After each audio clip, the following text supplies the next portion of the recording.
Yeah, I just want to say a few words of introduction about Andres. We're really pleased that he's doing this session. He teaches in the Faculty of Philosophy of Adam Mickiewicz University on the intersection of social philosophy and the philosophy of science and technology. He's interested in the social and political dimensions of materiality, studying processes which produce fears, doubts, and ignorance.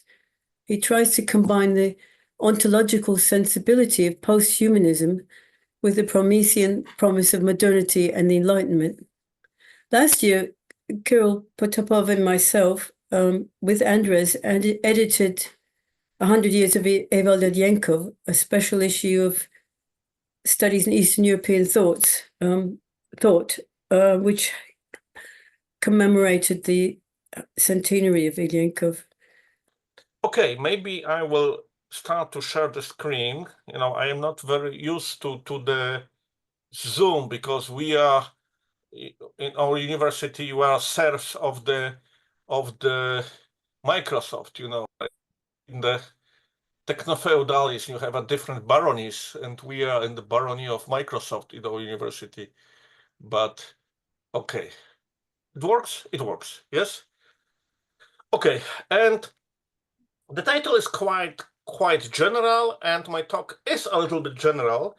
And this is something I will really like to think about, really seminar think, because it is connected with some kind of a side project which I'm trying to slowly work like on site. And I have, let's say, just before pandemia, I have this kind of active one semester I was doing quite intensively about this project.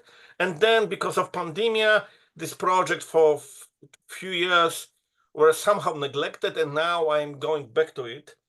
And I really like to catch up with myself and my own ideas. And the idea is quite simple. And, I really like this, let's say, simple start, and then to let the things complicate. Yes, that the simple start is like this. Yes, like I would focusing mostly of the dialectical logic, but not only. And this STS ANT approach, I would like to clash them and to think what can be reached and why this clash. Why to do such thing? Because it is not only just academic play. And why? Because first, which is really I'm sharing with you some kind of frustration. I am not only philosopher, but I am for the first training, I am also a chemist. And when I really start, on some moment of my, academic career, I started to read a lot of this STS, actor theory thing. I really like their approach to the science and technology.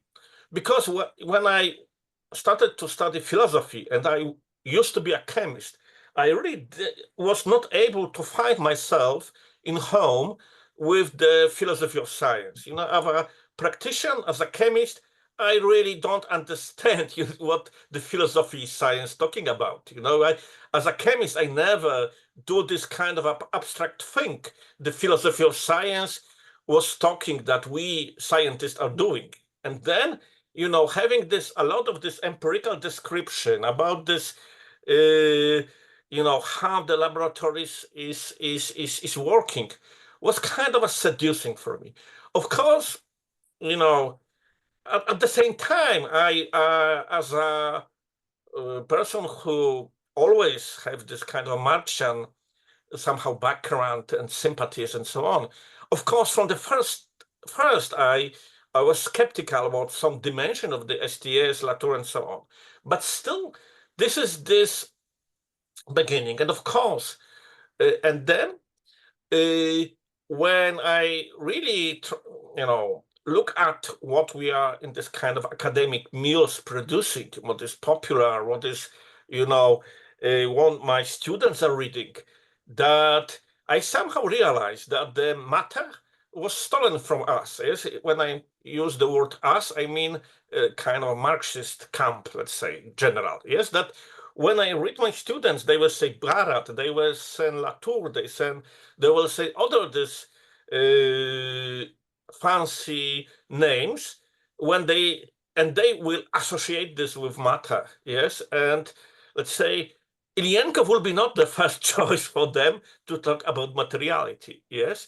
And then again, even if I on some kind of a moment I appreciate this, let's say, demystification of science or this close ethnographic approach to science, then of course I was always skeptical because science technology studies, the contemporary science technology studies and actor-natural theory, they mostly, not openly usually, but kind of, you know, like behind the curtain, there is some kind of a managerial illusion, some kind of a political approach which leads, to be honest, to kind of a functional for the neoliberalism, yes, approach. And then this is the first frustration, yes, that this area has a lot of nice tools, has a lot of nice studies, empirical studies about how the science and technology works. And then somehow this is completely disconnected with this approaches which interest me from the kind of a political or scientific / political point of view. And the second frustration is connected with the other part of the synthesis or connection, that even if I like Marxist camp and I really like to read historical books and, you know, different approaches and so on, very often I feel a little bit like in the bookshop, you know, like there is only we talk about paper and, you know, how I have an exchange of emails with Johann Sederberg before the seminar, and he has a quite wit, you know, you can find the piece from him in the chat, you know, about, you know, like we Marxists believe that, you know, some forgotten footnote in the not printed letter from Marx to Engels or whatever will be, you know, this thing which abolish capitalism, yes? And this is the other part, yes? Of course, sorry that I am mocking you, but this is okay. And then what I would like to think what could be useful, it's really somehow to think what was stolen, why this analysis of materiality are such gave fame, and why they are so seducing, and why we somehow allowed to this, that the materiality is stolen. And if you remember, even from the Sederberg papers I you know, sent you with this seminar, on the kind of prehistory of the science technology studies or prehistory of the actor-natural theory, the situation was quite better, yes, that this science technology studies, they were quite Marxist, yes, to some extent, yes, that this road somehow it goes into different direction a little bit further. And then again, why? What for? Because, you know, again, you can always connect something with something and, you know, talk to books and read them, you know, one against each other. But what for? And of course, this is for me, which is, I really would like to have kind of apparatus or kind of analysis, or will be happy to write or to read whatever the books about, you know, how the struggles, how the power is mediated through the really empirical situated, you know, studies. And I forgot to place this in the PowerPoint, but there's some kind of one conference which for me is kind of a holy grail. And I still remember this was conference in the Budapest in the 2015, and it was called Technoscience of of post-socialism, and it was, organized by the people from Budapest, like before this part of the urban,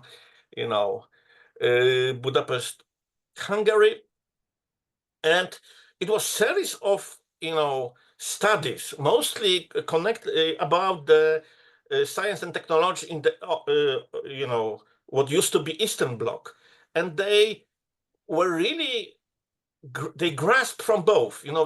Most of the people were young Marxists or young somehow Marxist, and then they usually use these tools from the actual natural theory or science technology studies to get this really empirical description. For example, one of the presenters, the woman from Azerbaijan, present the shift in the position of the engineers in Azerbaijan and he studied really detailed things within the factories.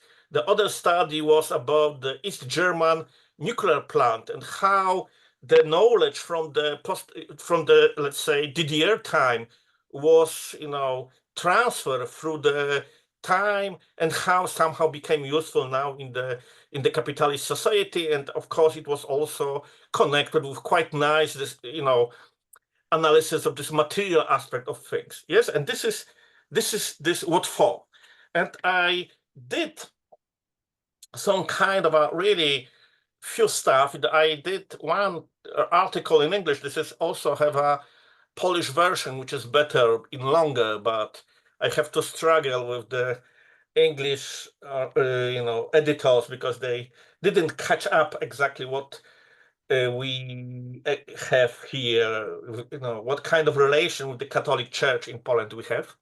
And it was a analysis of the material politics of the Catholic Church and Catholic activists in Poland and how they really were better than leftists in using materiality as a part of the support of their political agenda. For example, they circulate the application for the iPhones and Android phones when you can have some kind of a Catholic Tamagotchi and you have a fetus and you can grow this fetus as a kind of a game in your phone and you can pray, you can listen to the heart of you, let's say, virtual fetus and so on. And then it was tool which was somehow distributed in the classrooms, by priests. And you have this, really kind of a new technology intertwined with the very reactionary politics. And for example, there was another part which wasn't as successful as the previous one, was a kind of 3D book for pupils that you have this kind of special glasses and you can have a book and you have this very 3D dimension of the fetuses as a child and so on. And okay, let's end this. And I have classes also, and I have also classes in this summer semester, which you have the title about the materiality of politics and the politics of materiality. When I'm doing this kind of reading with my students about this kind of intertwining of both. But going back to our subject, and I gave you this a very famous article, the Langdon Winner articles, Do Artifacts Have Politics? Because I would like to, let's say, that we in the seminar somehow learn from this failure that succeed.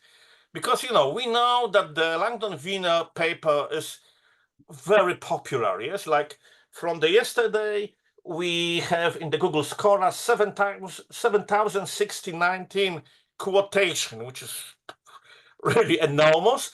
And this Jürgen's text, which was critic, is much less popular. It is only 583. And this Wiener article is kind of a bestseller. Yes, it's a kind of a story which is told without really even reading this text. And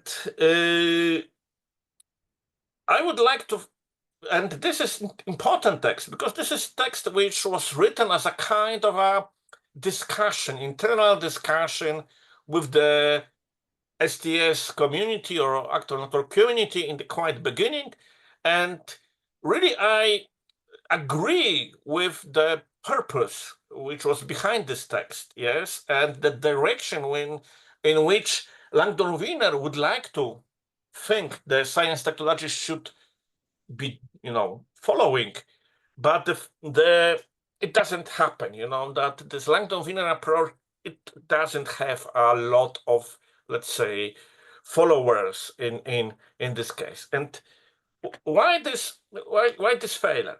And for us, it is interesting because the failure of this article is exactly on the both sides.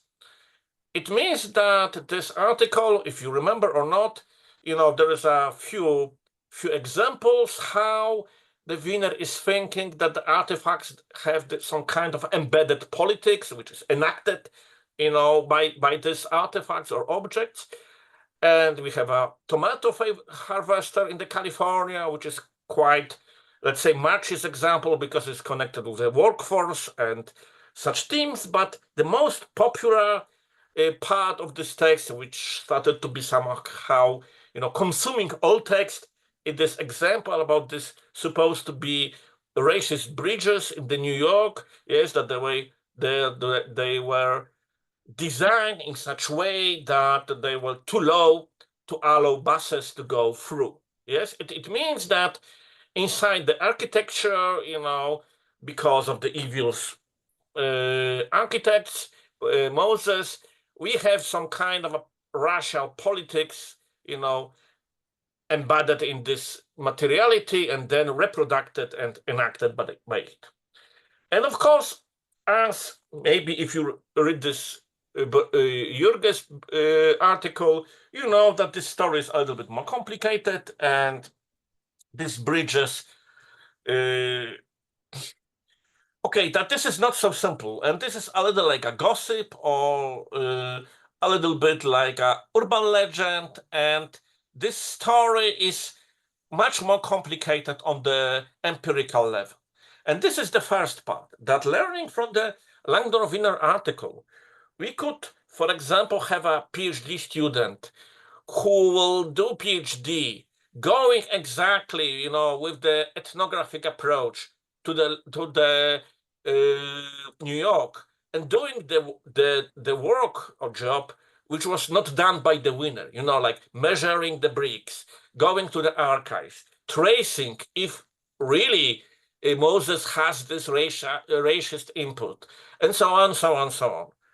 But on the other hand, if you read this article, or you will read from the old Marxist camp, it is this kind of a political part of this text. It is very sketchy. We didn't have like a proper political economy. We didn't really know a lot about, the political position, history of the New York at the time, that these power struggles and the historicity of the moment when these bridges were built. Yes, it means that this article could be, let's say, improved, or could be, let's say, beginning of the work which both sides could be expanded. Yes, this is why I gave you this article. Yes, but by the way, if you would like, I put in the chat, there is a nice booklet, Can Design Be Devious, by Francesco Garuti. This is created almost 10 years ago in Canada by groups of architects. And this is nice book, which to some extent really improved the Langdon Winner approach. They really do this kind of how we call it, what the Sherlock Holmes is doing, or forensic. Oh yes, they do some kind of forensic analysis of the case. Yes, and there is also a link I give you in the chat to the movie Misleading Innocence. The same people, they create the almost 1 hour movie, really enriching this example. Yes, and this is why this successful paper is also somehow a failure. Yes, but this open for us when I have this title, Matter of Struggle, this is this first snapshot of this. Yes, the first moment of it.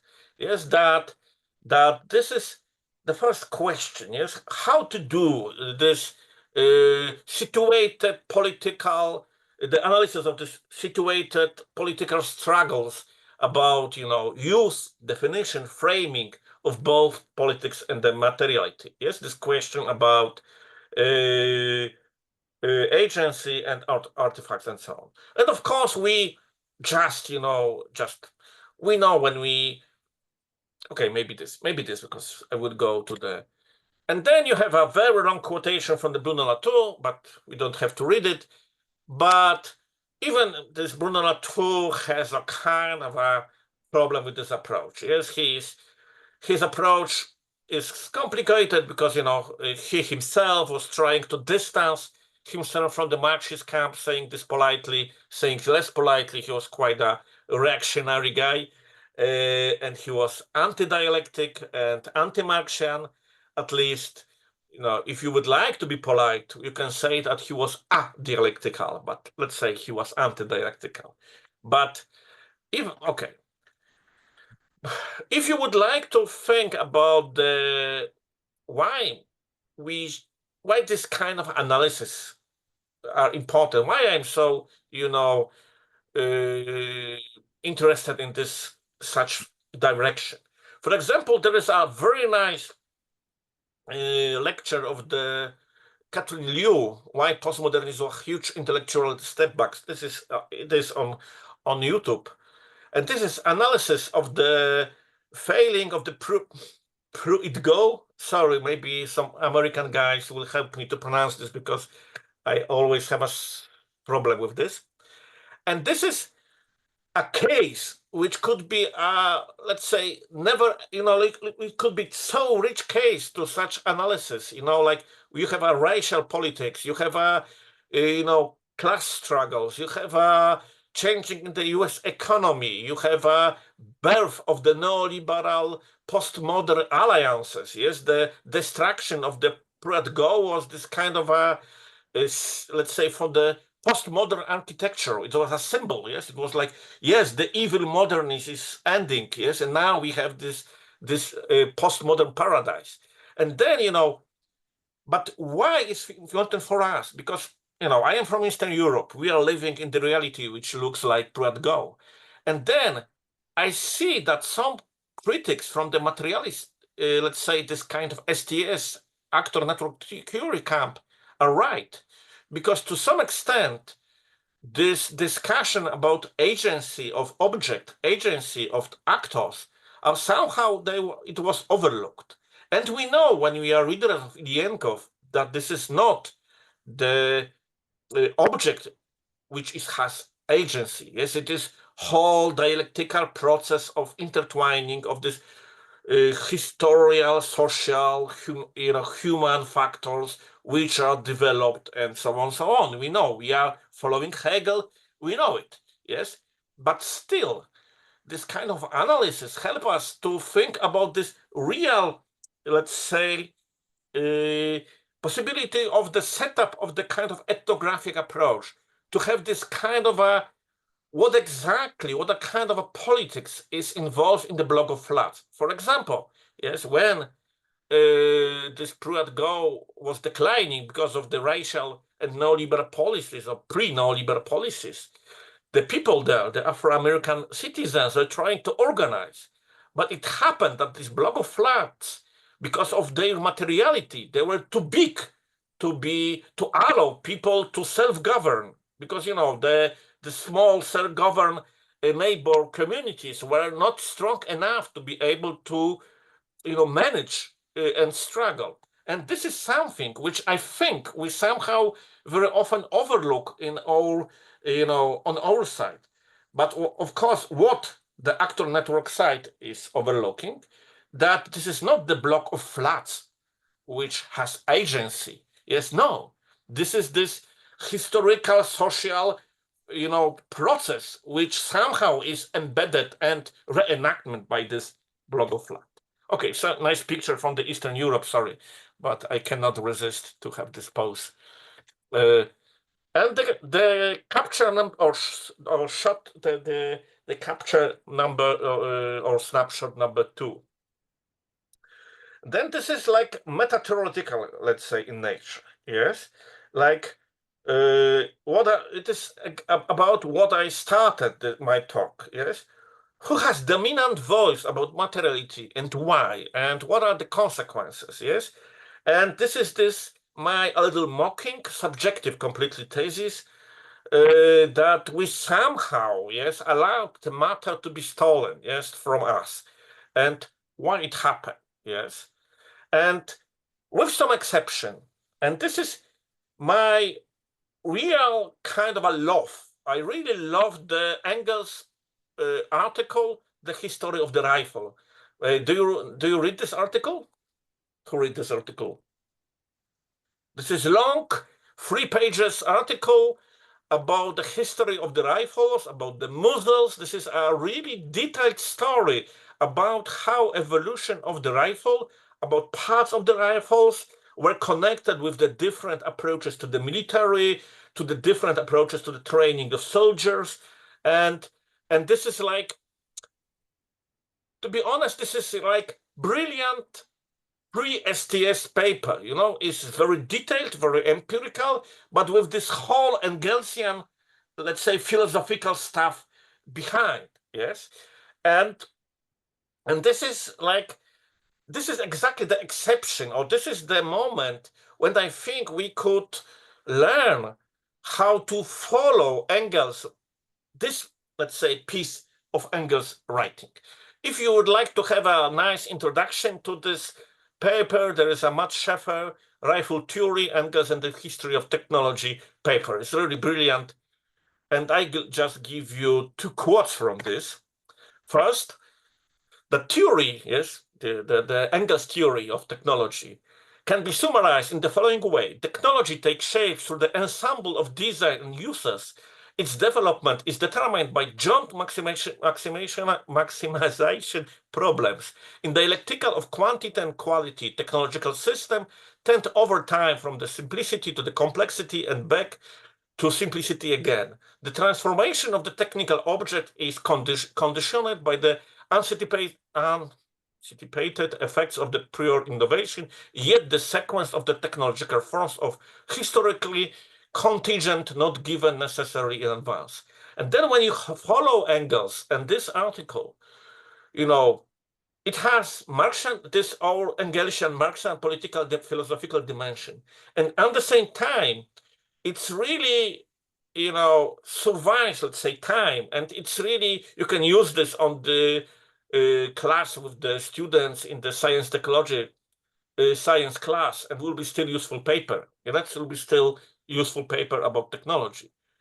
And then the second quote, Engels' technological materialism entails neither a logic of simple supersession nor a principle of linear determinism.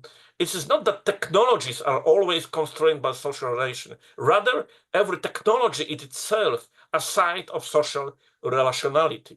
Yes, and then, you know, when you read this very detailed paper about the rifle of history, you can see that this is much more detailed, much more empirical paper than this paper about the bridges I gave you. Yes, and then Engels is able to trace the social and political relation through very detailed. For example, he has an analysis of shape of the bullets, and then he is able to translate from this level to this more general dialectical level and back. Okay. And second exception, I will just show you because I'm quite proud. This is a book of Witold Kula. I'm proud because, you know, he's Polish. And I love this book, Measure and Men. And it has a chapter which is called Political Economy of Strikel? How we call it? You know, this is the thing when you have a grain and you put the grain and you have this thing, you know, this shape, and then you have the thing you can, you know, put the grain out to be, you know, flat when you have, for example, put the grain in the pot, let's say. Yes, you have to put this thing out. Yes, this is a strickle. Yes, you have here. Yes, and just long story short, yes, the Kula is analyzing, and to be honest, in 2 chapters, but one is with this nice title, how the relation between the Polish peasantry, merchantry, nobles, and whole political economies also mediated and translated through artifacts, and how the class struggles are, let's say, reenact or enact in the materiality of the everyday material struggles. Like he's really using this very detailed historical description of small object of the struggles between the peasants and nobles in everyday, how they measure grain, how they do everyday politics, yes? And then the materiality of this politics, yes? And again, the Kula is, this from this Brodel camp, like Anal, which means this is kind of pre-STS approach to some extent. And then why, let's say, we have to think that to some extent ANT is useful, or why they succeed and why we should learn from them or be jealous of whatever. First, this is that the success is draw our attention to this, agency or artifacts, to this kind of the matter is, let's say, alive, dynamic, and dialogical. And of course, for us, this is, somehow more sociological, ethnographic way of bringing to our attention these dynamics connected with, for example, what Adorno would say with the negative dialectic or this kind of approaches, yes? But it is useful, yes, because somehow, and this is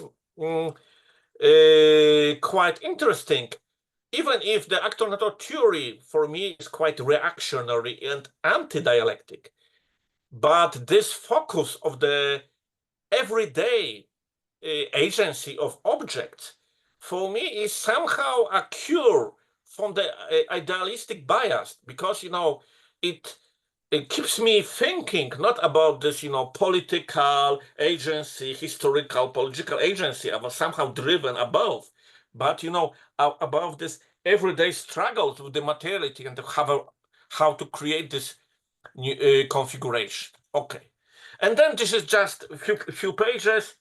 And this is what I like. Yes, this is these books which are, detailed, quasi-ethnographic, sociological, dense description of technology. Even if I disagree with these books from the political point of view, most of the time I disagree with them, yes, that I am quite jealous, and I am quite, I like to read them, and I'm quite jealous that I didn't write such books myself, yes. This is like whole detailed stories about reality. This is the chemist in me is now here present.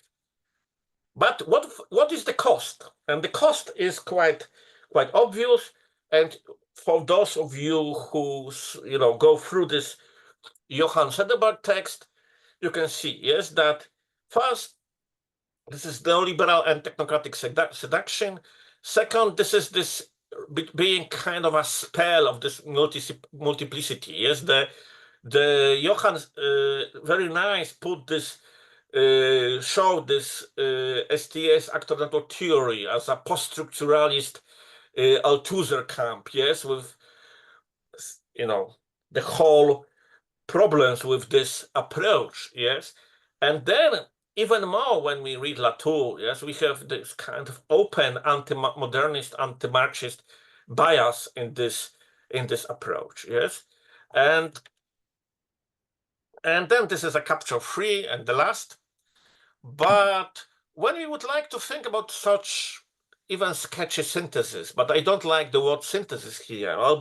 I would like to prefer to use the kind of inspiration, or using tools from the others or something like this. I didn't have a really ambition of synthesis. I would like to just think how, for example, when we have a dialectical logic of Ilyenkov, how to somehow supplement this book with the series of small or big empirical oriented studies of how dialectical logic is really grounded in the materiality and how it happened, yes, how we can grasp dialectical logic in the case studies.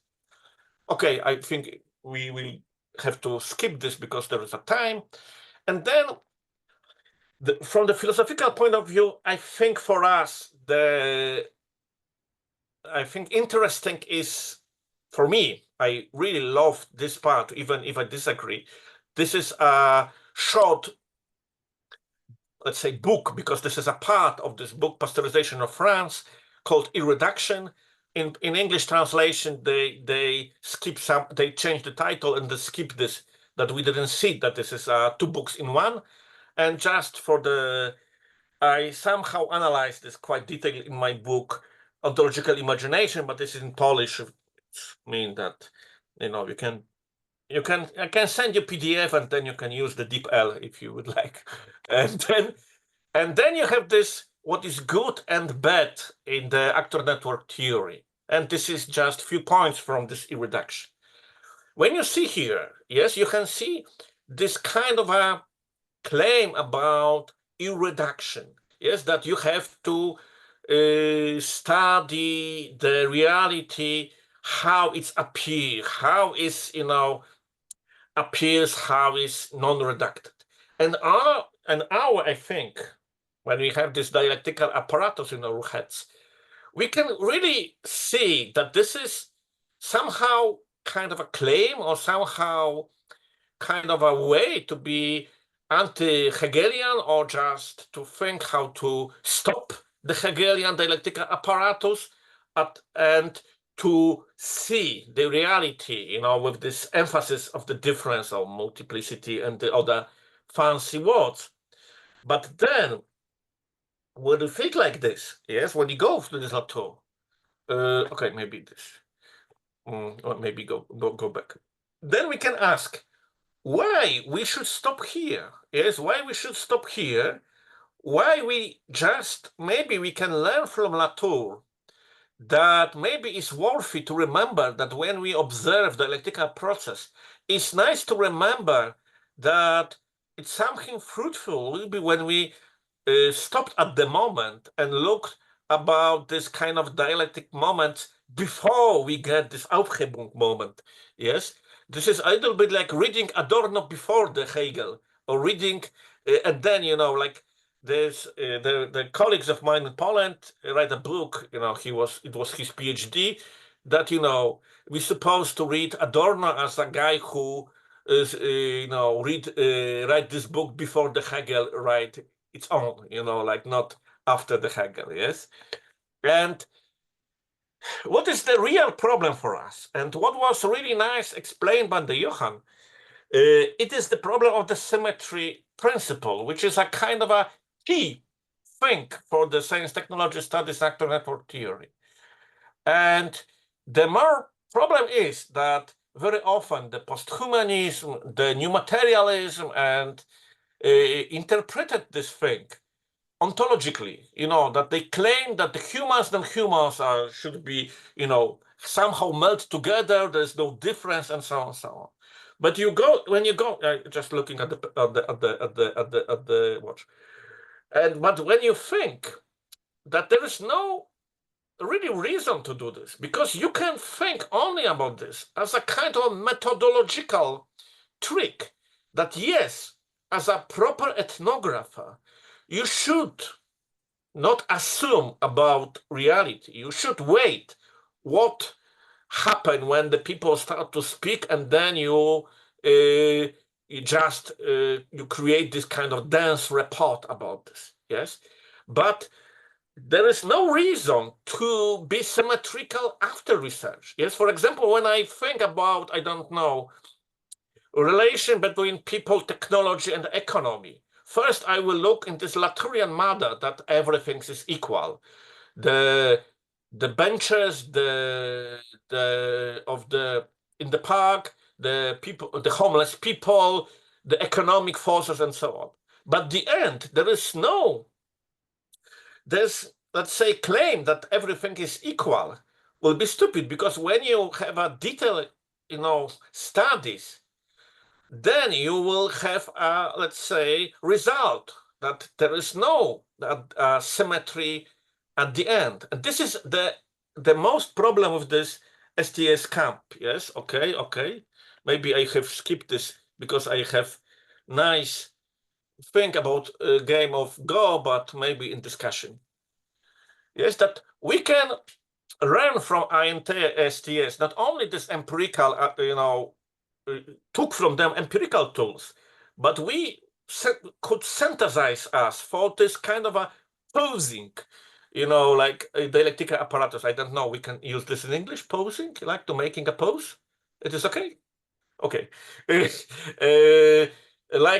And then after this, this difference and the multiplicity, yes, then we go further. And for me, it is like when you read this Ilyenkov articles about the schools supposed to teach how to think, or the dialectic and didactic and whatever, you remember this being able to withstanding contradiction, yes, like being able to be in contradiction and then be able to cope with this state of the contradiction. For Ilyenkov, was this really important part of the thinking, yes? And this is this. But this is against Latour and against science technology studies. There is no reason to be anti-symmetrical at the end. Like when I will do studies about the malaria in the West Africa, on the start I can do a proper STS actor network theory analysis. What is important? Water, children, malaria, viruses, whatever. Yes, I did such study in a book about the cholera in London and snow, the famous one. Yes. But there is no reason at the end to believe that the virus of cholera has equal rights to exist and like Malian child. Yes, I will choose the child. Yes, and I will fight the malaria, with all force. Yes, and this is something which is not able. You cannot. This is the moment when you have to abandon STS actor network theory camp, and which was nicely shown by Johan, I guess. And then what we can learn from ANT, yes, this is this obsession about this active matter. This can bring some balance to us, and I already told this. And for example, yes, what I stressed already, yes, when you think, and this is this quotation from the dialectical logic, yes, that I have to move because I cannot read. Yes, thoughts revealed its force and real power, not only in talking, but also in the whole grandiose process of creating culture and the whole objective body of civilization, the whole inorganic body of man, including in the tools and status, workshops and temples, factories, and countries, political organization and system of legislation. And this is exactly the moment when I became disappointed in this book, which I love. I choose for purpose this cover of the dialectical logic, because there's a big factory, I suppose this is the metal industry or something, yes, and then I didn't get any even sketchy study of Ilyenkov how thoughts revealed its force in the factory, even half page, there is no even excursion that Ilyenkov is going to the factory of tractors and showing. You see, this is like historical thoughts and dialectical logic reveals itself in the tractor factory or whatever. Yes, and this is this moment of disappointing, and this is why I think reading this Latour studies or actor studies could be useful, but only when we were able to build them again in this apparatus. Yes. Okay, you can, if you replace the word history with the word object or artifact, you think exactly what I mean here, yes? Men make their own artifacts or objects, but and again, yes? And then we have this, yes? When you read up ideology, ideałach, I gave you this Russian version in Poland, and English, sorry. This is exactly this. How to be able to grasp this talking about the man and machine relation with the capital letters, yes, as Ilyenkov here in this quotation, yes, in this analysis in these books, with this analysis, with this practical ability to grasp both this small letter reality at once, yes, this empirical ethnographic approach, and I almost finished, sorry that I was. Okay, thank you. And what ANT can learn from us, of course they learn from us, but if they're willing, but I think Trump maybe makes them get real. This is, sorry that there will be a little, one anecdote. Because I made my PhD about the Immanuel Wallerstein historical system theory, partly, and when I was in New York, I have a chance to meet him, and we were talking, and then I was talking to him that I am going later to the conference of the Science Technology Studies in Cleveland, and I will talk about a similar thing, how to connect political stuff and Marxist stuff with this analysis. And Wallerstein start laughing and says, maybe they get real. Okay, this is the end of the anecdote.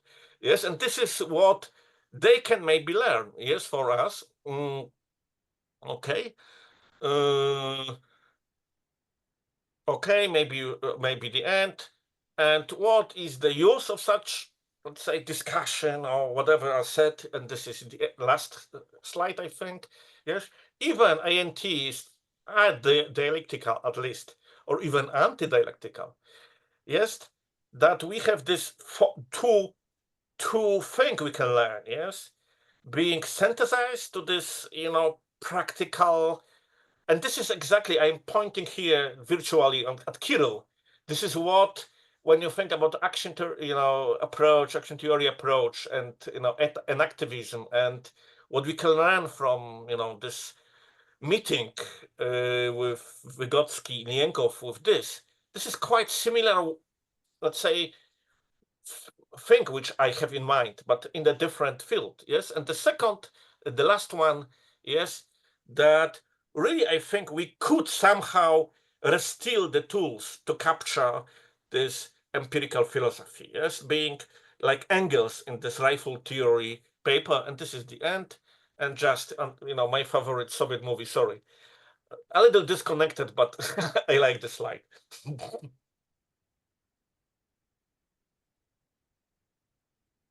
Thank you very much. I will stop the sharing. I was a little bit too long. Sorry, Kirill, but Okay, we've got about half an hour. 4 questions. Sorry.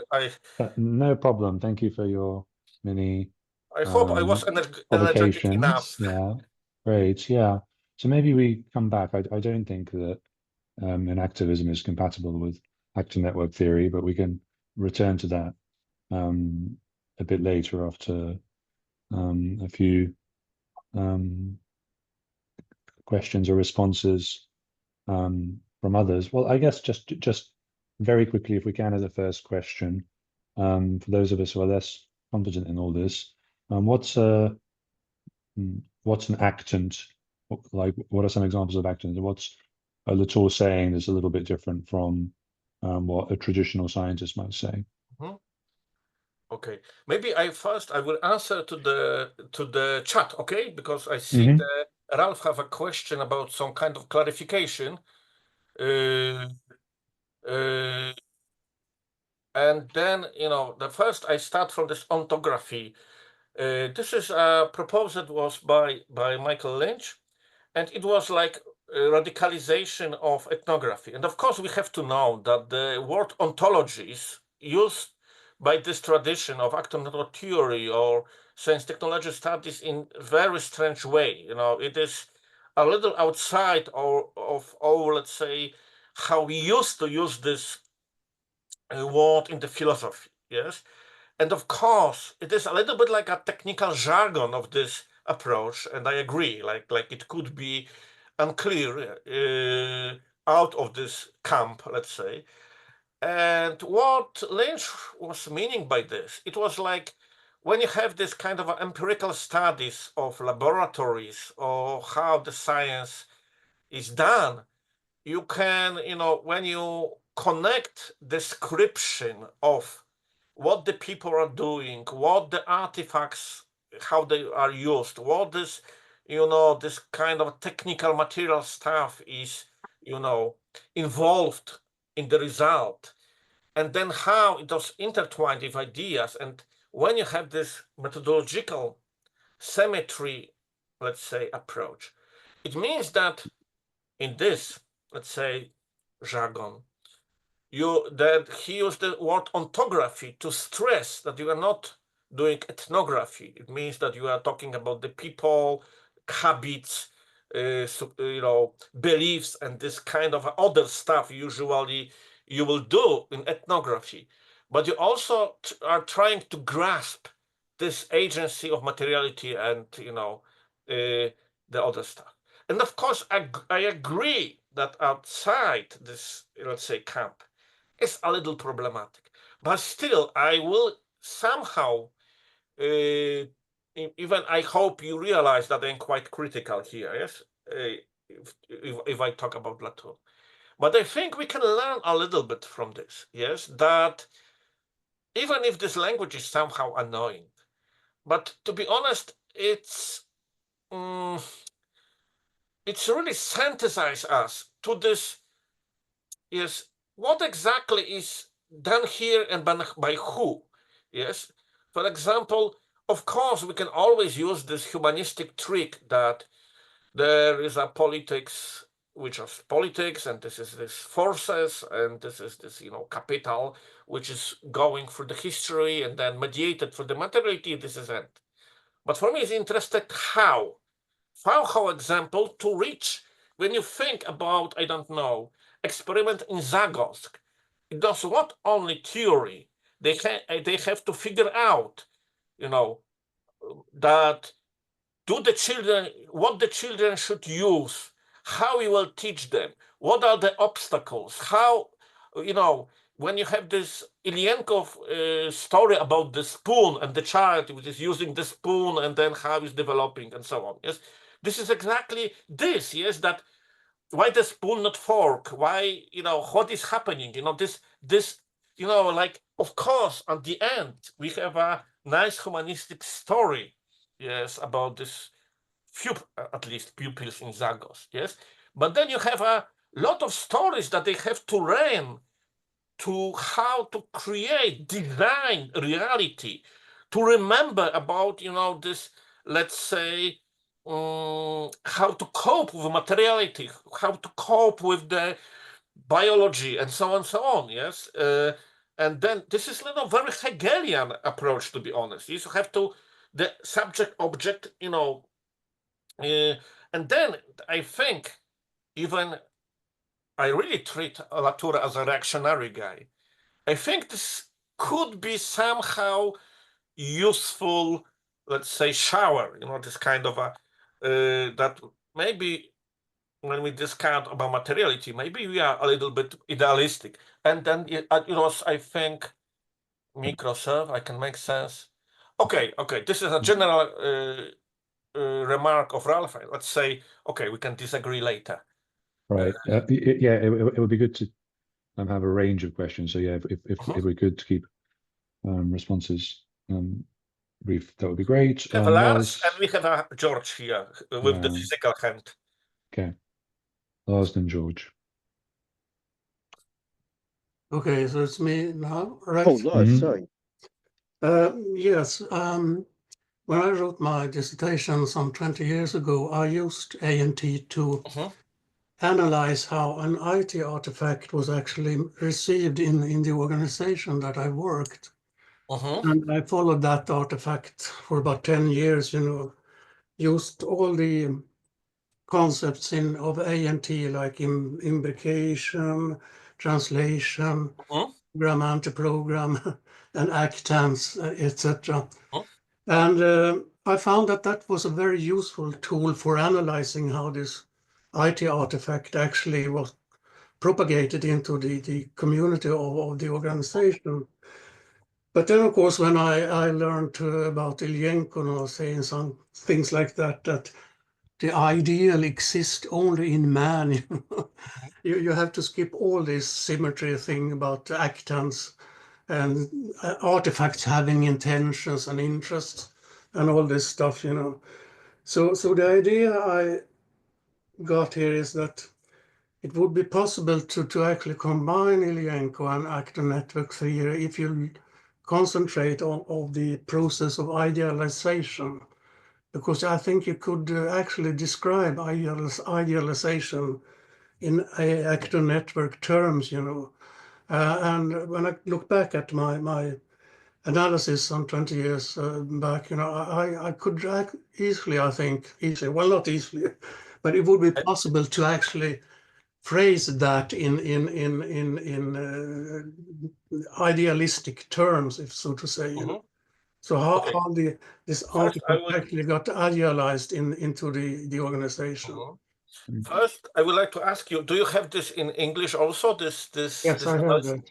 Okay, I will Google them because you know, and of course I hesitate to use the word synthesis because it'll be, I think, not necessary and even stupid. But I just think that when you have this Johann Sederberg article that, let's say, using this a kind of a in the sketchy way that this Latourian STS post-structural camp is Althusserian. And my question is, this is really, it has to be or not? You know, like having this ethnographic tools, this really detailed training of, you know, tracing actor networks and so on, that this is my point of the question. Do we really need to, if we follow these tools, do we have to end up in the Althusserian camp, or can we end up in Ilyenkov? And my claim is that against Latour and these guys, there is no kind of internal, let's say, necessity in this theory that we have to end up in this, let's say, position. You know, like, if you will be, now I will be more jargon oriented, okay, Lars, because, you know, like, if you really follow, for example, Latour, but against Latour, yes, that, of course, when you have this popular reading of Latour or posthumanism, you have this symmetry approach about actors like human, non-human, in such a way that it seems this kind of blurry, strange reality that everything's mixed with everything's whatever, you know. But it is very often when you think about this very stupid interpretation of Latour, which is object-oriented ontology by Graham Harman. Sorry, this is a rant now. I really hate this whole tradition. And then, but when you read Latour, and for example, I don't know, the pasteurization of France, and this, for example, that there is not story about the objects or artifacts in this nominalistic way. Yes, you have a story about the France, you have the story about the laboratories, you have a story about the politics, you have a story how what was the way the Pasteur transformed the whole society. And of course, we can disagree with the points Latour made. And to be honest, Latour is, let's say, a little bit, how to say it politely or not? Okay, he's doing the same thing like Winner was doing in his paper. Very often Latour is not really empirical analyst. He is quite rhetorical guy. Yes, I almost finished a paper. I'm writing with the Christian Nolte, the researcher from London. He's designer, and we're reading this old paper of Latour showing that when you analyze this, for example, this very famous article about the Berlin Key, and when I analyze this, you know, like proper detailed discourse analysis, there is really no empirical study there. The most of this paper is the rhetorical devices borrowed from the Latour previous education, which means the Catholic education. You know, the Latour did his PhD about, you know, Bultmann and Pugy, or whatever how you say this name in French. Yes, and then this is exactly what I'm thinking, that this connection between the empirical studies of science in such ethnographic way with the good sides of this is only by kind of a historical chance, intertwined with this Althusserian multiplicity-oriented camp, post-structural camp, and we didn't have to follow. It don't have to be such way. Yes, like for example, I show you this Witold Kula book. He's not actor nature theory guy. No, he died before even it was. He's Marxist-oriented historian. Was Marxist-oriented historian, and he was able to trace this actor and networks. Yes, don't using this word, because he has this kind of a Brodelian training as a historian, with this kind of training, with this tracing of exactly the same. And then when Witold Kula is tracing this trickle and the class struggles around how they measure, how we did measure the grain, he's able to go from the description of the wooden trickle to the description of the French Revolution and impact of this, ideals connected with the invention of the meters and how this universal invention of the meters met this particular material struggles with the on the ground. Yes, sorry. Okay, at the end of this. Of this, and then going to the Lars, as you see, to some extent, I am seduced by this kind of a post-Latourian detail analysis, but I am not ending there. Yes, I am. I just treat this as a kind of a moment. Yes, I just learn from this some kind of a, let's say, rhetoric, some kind of a skills, some kind of approach, but then I prefer to read Engels about rifles because I have both. Yes, the detailed description of the artifact, the social milieu, the historical dialectical process, pressed in one study. Okay, sorry. Okay. I know so that I'm a just little to- Zizek, but Yeah. Well, talking of Zizek, I quite like Zizek's characterization of Latour and new materialism as being a bit like living in Middle Earth, where everything is full of these animistic forces. So I would say, and I think Ilyenkov would say, that actually objects don't have any intentions. They're not trying to do anything, that it's their involvement in our activity that does this. And I find with new materialists and Latour people, there's a kind of, well, it's just like us. So this idea of democracy of objects, it's actually obviously saying something about our own position to the world, and it's all about criticizing certain human ways of thinking about the world. Anyway, so kind of methodologically, we start symmetrically. So we start with a democracy of objects. So you mentioned earlier in the Winner paper, on the one hand, he doesn't have a proper Marxist analysis. On the other hand, we should go and measure the bricks. So we have these blocks of flats where there's politically racism. How do we start symmetrically? We go measure the bricks. Do we count the pigeons? Do we measure the degree of rusting?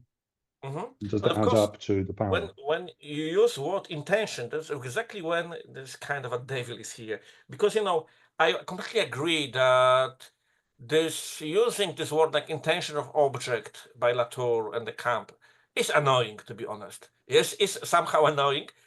And for me, I will use kind of that the objects behave like intentions, likes, or whatever, that, like, which I would replace the vocabulary, but I will synthesize us, what objects do in the term that it can sensitize us to be more careful of the analysis. Yes, well, like how we really translate the thought into factories. Like this quotation from the dialectical logic. Yes, I completely agree with Ilyenkov, yes. But then I didn't have a second book with one example how it is done. If, for example, I will switch to the chat because the George Berger is saying that this is much more complex.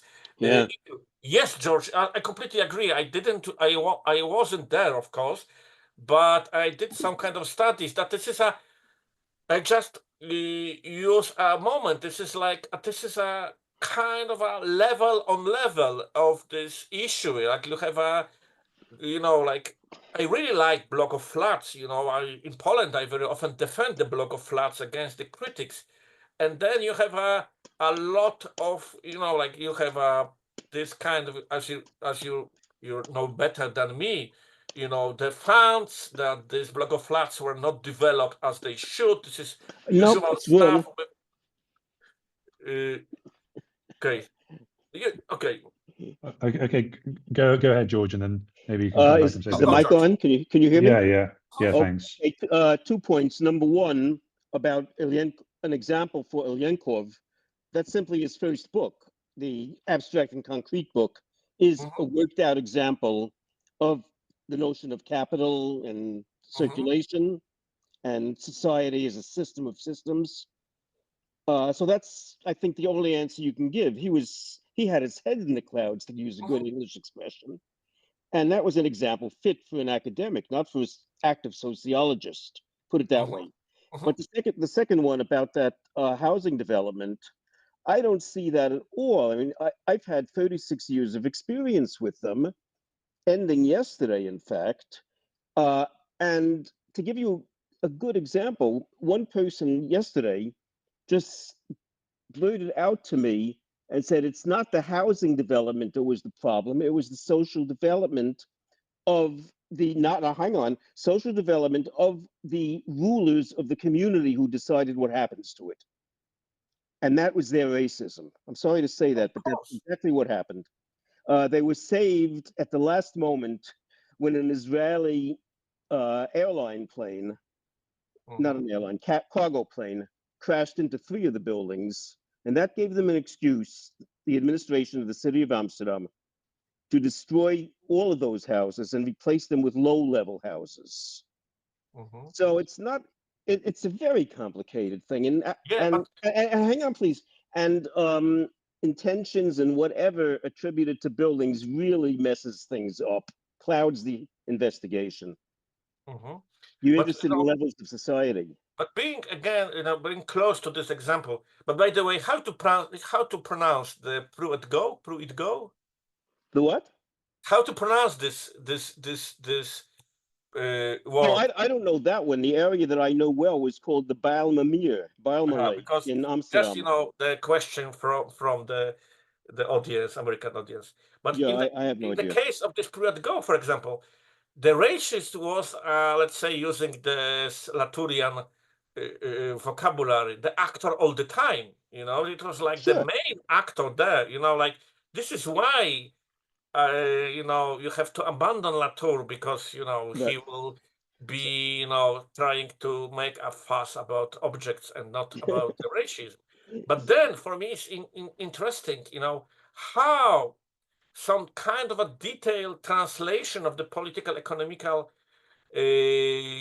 forces were interplayed in this concrete material reality. For example, in the prove-it-go on the beginning, when it was organized, it was, has this, because it was a Japanese architect, as I said, remember, it was, of course, planned for a not US society, because it was planned for a society which is able to provide fundings for years for the whole complex with, what was projected. It was like a lot of green areas, some kind of a meeting places, a kind of a clubs and the social this kind of I don't know, kindergartens and whatever, and that was planned as usual as a whole kind of a unit. And of course, because of the cuts and because of the racist policies, they just built these flats without this whole, let's say, not necessary stuff.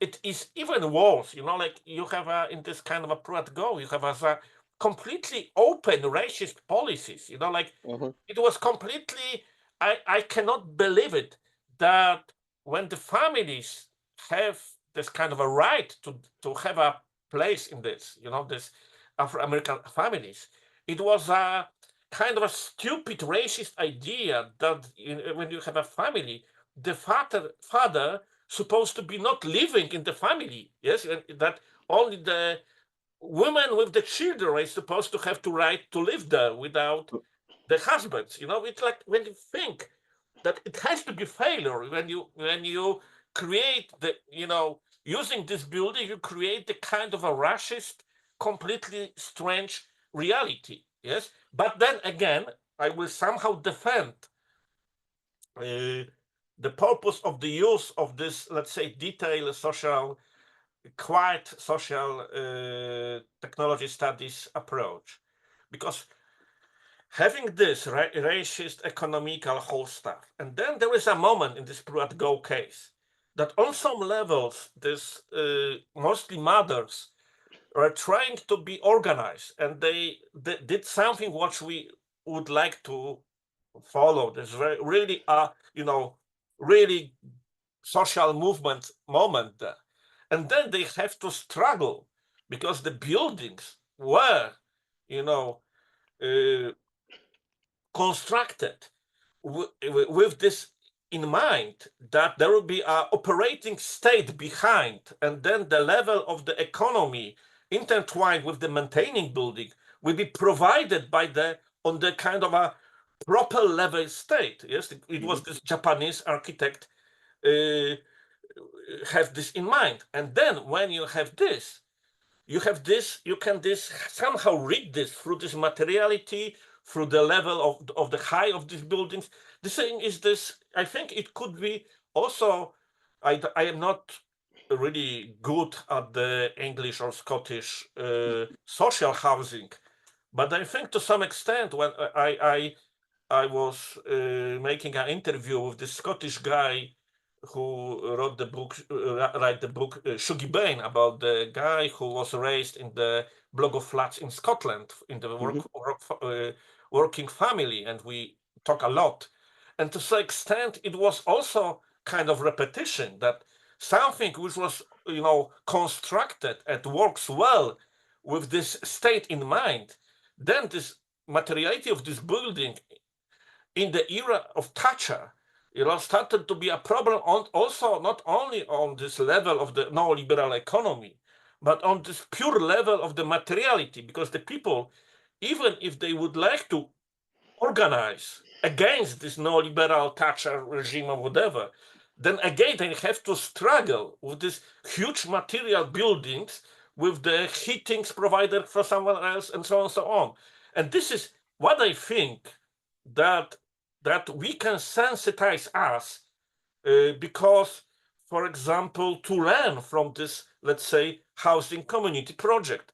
And then, for example, if we would like to have a, I don't know, social housing Marxist policy for the future, maybe we should more detail think what was this condition of this, how this materiality, politics, economy, and so on are intertwined in our project, and for how long and how they last. Okay, sorry. Okay.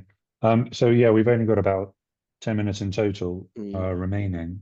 Is there anyone who hasn't contributed at all to this conversation that who has anything to ask or to comment?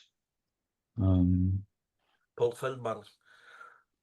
Yes, of course, and of course, when you read about idols and ideals, you have really nice pages when Ilyenkov is really showing this through this, discussion between the machine and, human and so on, how, of course, there is a kind of a, let's say, myth that we can solve this problem within the capitalism. Yes, that like, but then again, like still, I think it is nice to learn how to make our own material-oriented analysis. Yes, because let's say this is my, let's say, existential problem. My students like to read those books. You know, they like to read books about anecdotes, about, let's say,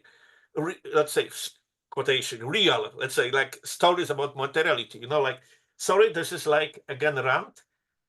You know, they like to read this book about the mushrooms. What was the title? Think, the mushroom to the end of world, yes? And they really hate this book. This is completely reactionary book.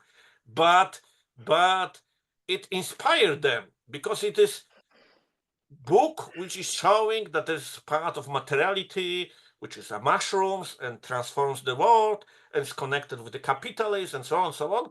And then this is why I think that we somehow should react to this, that be able to produce counter narrative, you know, that maybe not the mushrooms are here the actor. Yes, maybe we should be able to answer to this popularity of this kind of analysis. Yes, and then use the tools, but to connect with the. Well, if I can, For example, Ilyenkov. Okay. if I can just say one thing in a few words, you'll have to reform the educational system to make it more more theoretical oriented, to give them some basic knowledge, these students. My own contact with students now has been a disaster in just those terms. They know all about the latest, maybe building or whatever, but if you ask them about any long-term thing, they just don't know it, period. Okay, so yeah, we can come to final comments. If Karina, you wanted to ask something, still you could. Yeah, thank you. Thanks, Andres. I just thought it's interesting to think about how the what you've done in your contribution is try to bring together in these contradictory approaches, which are extremely contradictory, but both have, well, they have a knowledge value, knowledge content, which is important. But the strange thing is, I think, with the sort of Latour approach, it's a super detailed material analysis, but in the end, it denies the materiality of the thing itself. In the end, it excludes the existence of that thing separate from us. By giving it with our intentions, the thing ceases to exist as a thing in itself. Yeah,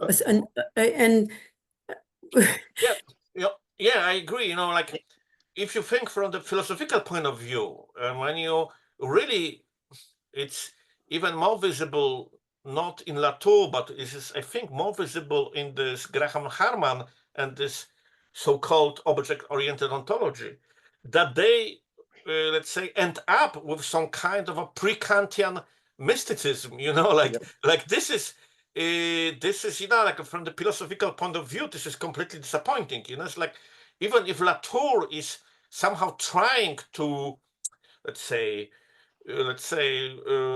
discuss this issue with some kind of a tricky way, but when you read the Graham Harman and this tradition, they end up with some kind of completely pre-Kantian moment, like there are some things and we have some kind of a mystical connection with them, and yes, there is a completely, you know, this is a danger, and this is really, and this is why I just, maybe, you know, my position here is a little bit problematic, because I am from philosophy department. I like to be a philosopher, but I am not able to think about philosophy without being at the same time sociologist of knowledge, and the guy who loves technology and this kind of thing. It means that, you know, like this is why I am seduced by this, you know, like, say, studies. But again, I am completely disappointed with this philosophical level, which is intertwined with the studies. Yes, and this is question for me: when can we borrow only some of the methods or some of the, let's say, how it was like Larson's pointing, yes, some kind of a, let's say, tools, and to, let's say, to make this actor following analysis, but then really don't follow this whole,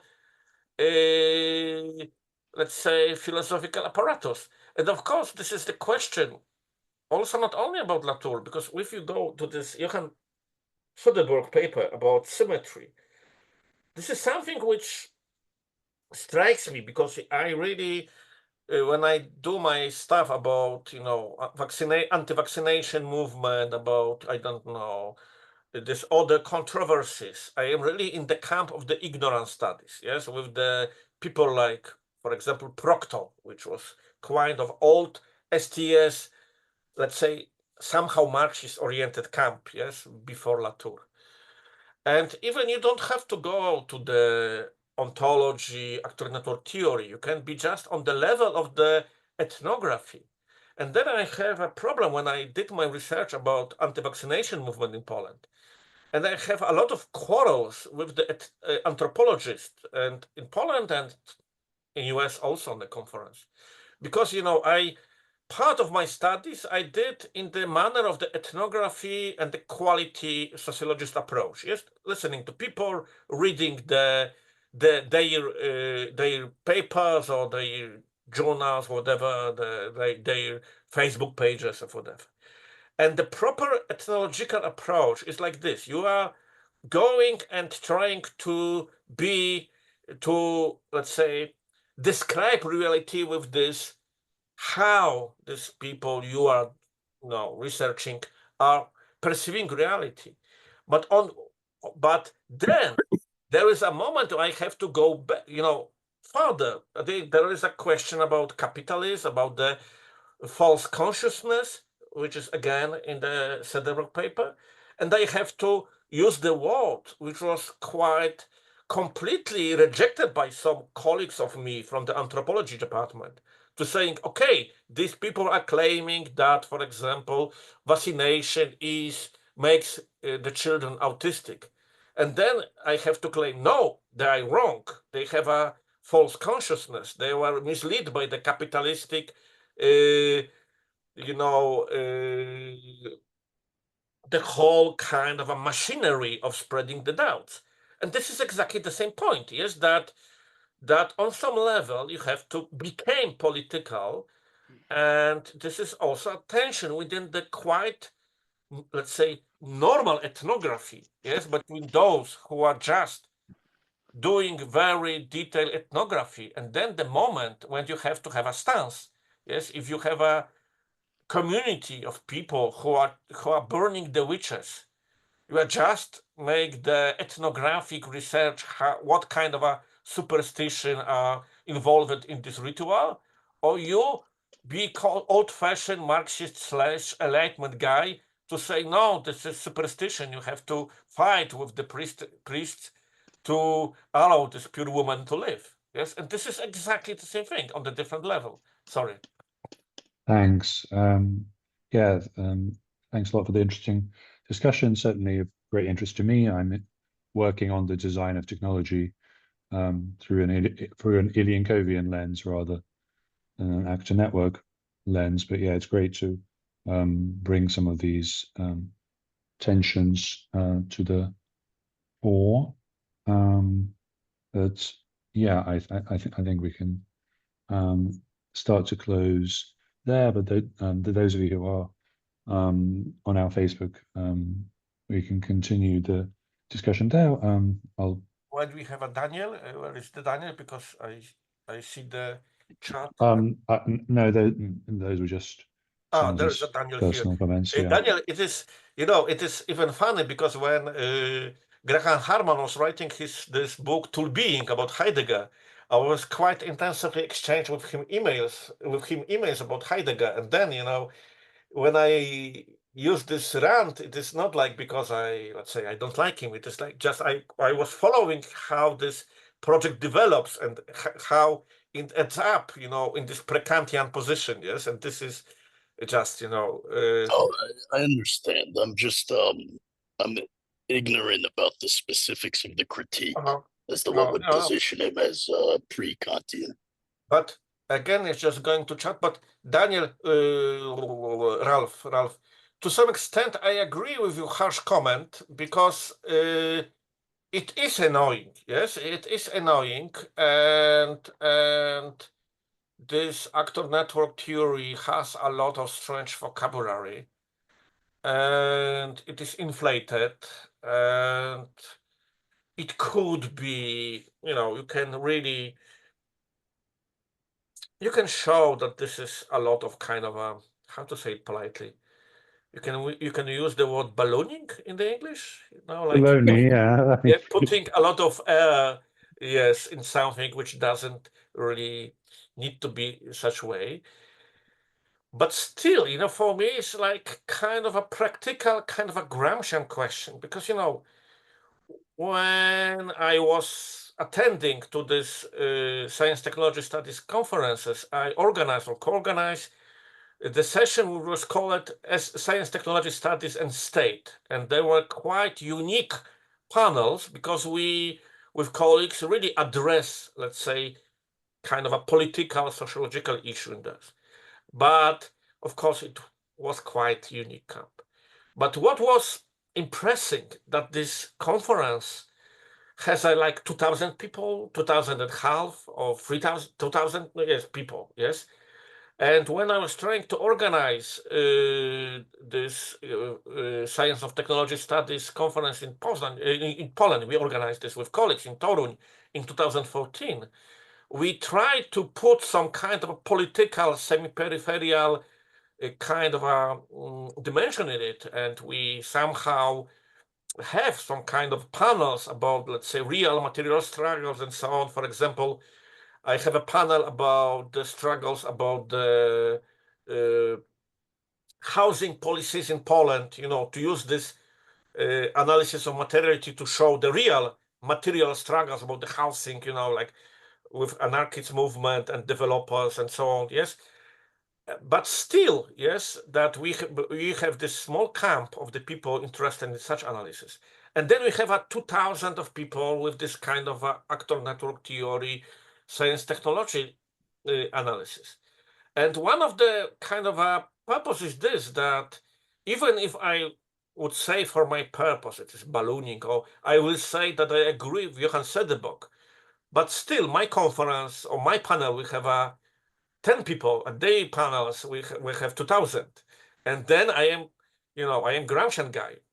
And I really learn from this how I cannot translate my approach to be a common approach, and how the people I disagree are better in this. Yes, I am quite a simple Gramscian guy. This is, always for me the question, yes, why the people do not talk with my language? Why the most people are talking with a different language? And this is a kind of a meta thing which is behind my talk. And maybe we see that the Kirill is in the jacket. The last thing I would like to just make an adverb, that in the Monday, maybe the people who follow me on Facebook just recognize that my PhD students, Anna Adamovich, defend her PhD about the technicization of the common sense, and she just traced the Gramsci, following Gramsci in Italian, reading Gramsci in Italian and so on, and trying to show that this discussion about technologically mediated common sense could be even, you can find this even in the Gramsci. You don't have to, you can just use the proper Gramscian approach to analyze our reality. You don't have to use the word AI. You can use the really this hegemonic tools to show that the cultural hegemony is always cultural hegemony. And this is just, kind of a adverb for the end that, I was quite proud supervisor of, Thank you very much. Sounds interesting. Thanks, everyone.